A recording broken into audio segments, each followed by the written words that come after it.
This is the San Francisco 49ers Report. Chase Sr. here with you. Another big NFC West test for the Niners here this week. Coming up, my keys to the game, top matchups to watch, what the Niners must do to win this ball game, and I'll give you my prediction.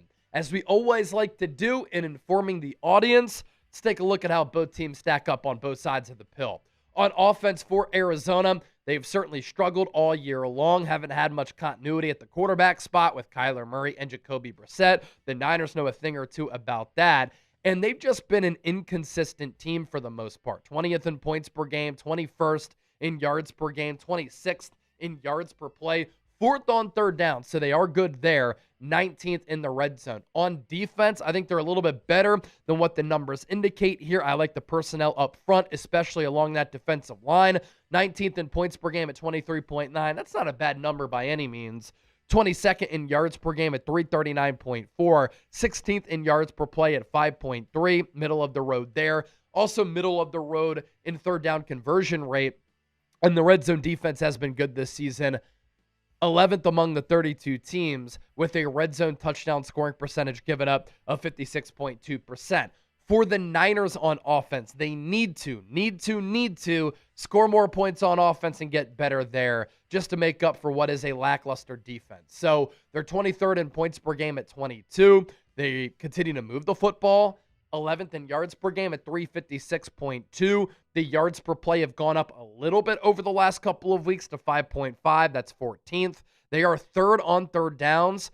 A big reason why the points per game is so low, the red zone offense all season, just like it was last year, has struggled. A 60% conversion rate there in the red zone as they only score touchdowns when they get inside the 20 at about a 60% clip.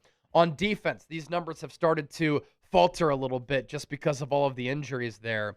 15th in points per game at 23, 21st in yards per game, 21st in yards per play. On third downs, 20th at 40.5%. They were a top 10 red zone defense going into last week, and then the Rams were perfect inside the red area. And so now the Niners down to 15th with a red zone touchdown scoring percentage given up of 58.8%. As far as my keys to the game and matchups to watch, I think this is a huge key for the Niners in this game, but for the rest of the way, given this defense has really struggled to get after the quarterback, to cover on the back end, and to stop the run. Offense is going to have to carry this team. They're going to have to put this team on its shoulders. Kyle Shanahan, whoever's playing quarterback, George Kittle, this offensive line's going to have to rise up. The skill position players, depending on which skill position player is playing, get snaps, everybody's going to have to play better and execute better. They're going to have to find a way to be more consistent and efficient running the football. They're going to have to find ways to finish drives inside the red area with touchdowns. This offense needs to get to around 30 points per game for the rest of the year and hope that this defense can improve a little bit. But if the Niners offense can go on longer drives, give this defense some rest, because they just lack a lot of talent. They're a couple players short right now. And you live with some of the ups and downs that we're going to see from this young defense. That can happen as long as the Niners offense can make up for it with hovering around 30 points per ball game for the rest of the season. Key to the game number 2 and a key talking point here. I want to see Robert Saleh make some personnel changes on defense. I've seen enough from a couple of players here over the last few weeks, and obviously the Niners and Saleh have tried to gauge where some of these players are and how they fit within the system. But here's some of the personnel changes I think Saleh, Kyle Shanahan, and the Niners should consider. Give Nick Martin some playing time. Utilize his athleticism. He plays with blazing speed. He can get after the quarterback as a blitzer, and he's better in coverage than Luke Gifford, who's a career special teamer. Start Marquise Siegel once again at safety over Jair Brown. Jair Brown shies away from contact. He can't cover. He's slow. And at this point, I just don't think he's a very good player. He played well during his rookie campaign under Steve Wilkes, who has developed DBs throughout his career. But for whatever reason, over the last couple of years, Jair Brown has really struggled. Marquise Siegel has been a healthy scratch the last couple of weeks, but he started every game up until that as a rookie fifth-round pick out of Kansas State. He runs 4.3, and while he gave up some plays downfield in coverage, oftentimes he was in a position to make a play. He just didn't finish on some of those plays. But if you're going to go with this youth movement and you don't make a move at the NFL trade deadline because you want to hold on to your draft picks and build for the future, why not play some of your young players? I also think the Niners should bench D. Winters. I have no idea what has happened to him this year. He started off playing really well. His coverage grade last year was really good. He has looked lost, and he's been burnt toast over the last few weeks. And in coverage against the run, he has killed this Niners team. Shoot, put Sebastian Valdez out there and play him ahead of Jordan Elliott. I'll talk more about that coming up here in a moment. I have not criticized Robert Saleh much this year because I think he's been one of the top defensive coordinators in football, especially given losing Nick Bosa, losing Fred Warner, all of the injuries on defense, and having to play a lot of young players. But Robert Saleh has to be better than he was against the Los Angeles Rams because Sean McVay outcoached him with his play calling against Saleh's play calling last week. It was a troubling defensive game for the Niners. The back seven played awful. The front could not get after the quarterback. No blitzes really paid off. Niners couldn't stop the run. And then you think about a couple of things that transpired during that football game. Whenever the Rams went with 2 or 3 tight end sets, Niners really struggled. They didn't adjust to that. And then in a goal line situation, really, we're going to have Malik Mustafa lined up against Davante Adams, who's still one of the top wide receivers in football, who now has 9 touchdowns on the year, who's a future Hall of Famer and a really good route runner. You're going to have Davante Adams matched up against a safety when Renardo Green or Diamador Lenore are not on a player like Davante Adams. Just doesn't make a lot of sense. For Kyle Shanahan needs to stop being so loyal.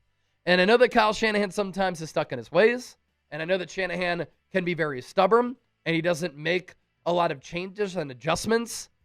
If he wants this team to make the playoffs, and if he wants the offense to be better, especially running the rock, Kyle Shanahan has to bench his favorite guy in Jake Brendel, and he has to start Matt Hennessy.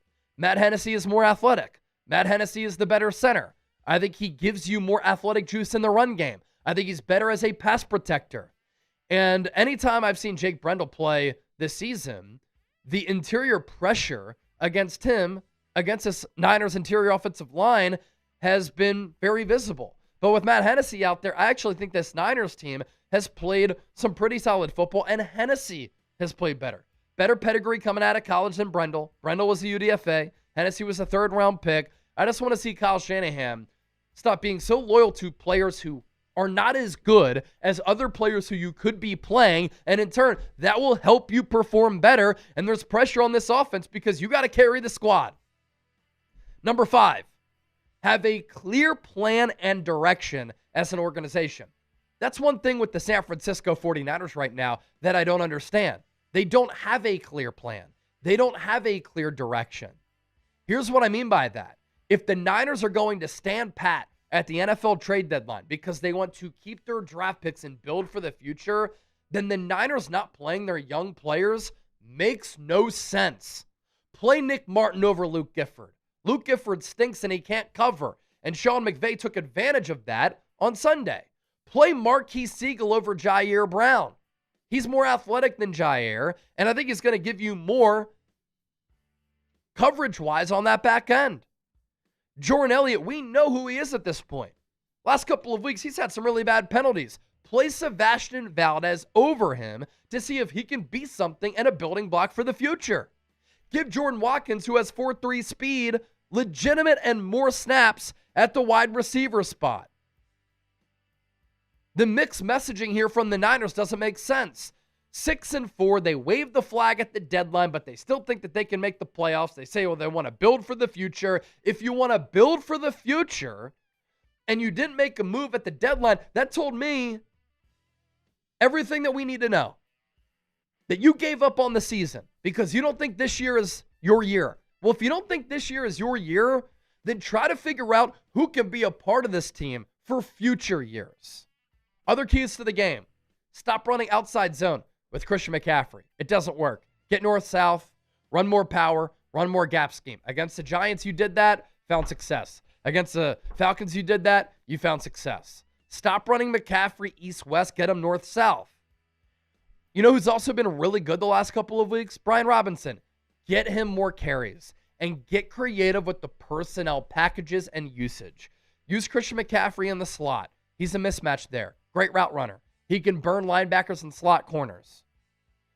Use two backs in the backfield to be more unpredictable with a run game that, for a large portion of this year, has really struggled. Avoid the back-breaking turnover like Jawan Jennings, fumbling when the Niners are moving the ball. That happens in this game, it could really cost you. It really cost San Francisco against the Rams. If the Niners do not pass protect up front against this very good Cardinals defensive line, Niners will be cooked. And you know what's a concern for me? Trey McBride is one of the best and most dynamic tight ends in football going up against these linebackers. You saw what the Rams tight ends did. 3 of them going up against these Niners linebackers. When these backers were in coverage, they were burnt to a crisp. Trey McBride is better than any tight end on the Rams roster. And upon looking at the tape, the Cardinals are going to try to exploit that with Trey McBride. So predict the score. Niners, Cardinals, Sunday afternoon, Week 11, Glendale, Arizona. I think the Niners lose this game, 27-25. I picked them to lose against the Rams. I worried that they were going to get blown out by Los Angeles, and they did. In this game, I just don't like the matchup. I don't like the spot. Yes, the Niners are coming off an embarrassing loss against the Rams. The Cardinals got embarrassed too. But the Cardinals are the home team. They have played the Niners very well. They nearly beat the Niners back in week 3. San Francisco can't get after the quarterback. They can't cover, and they can't stop the run. The Cardinals like to run the ball. Jacoby Brissett is a better passer than Kyler Murray. And so I think the Niners lose this game. I hope I'm wrong, but that's my final score prediction.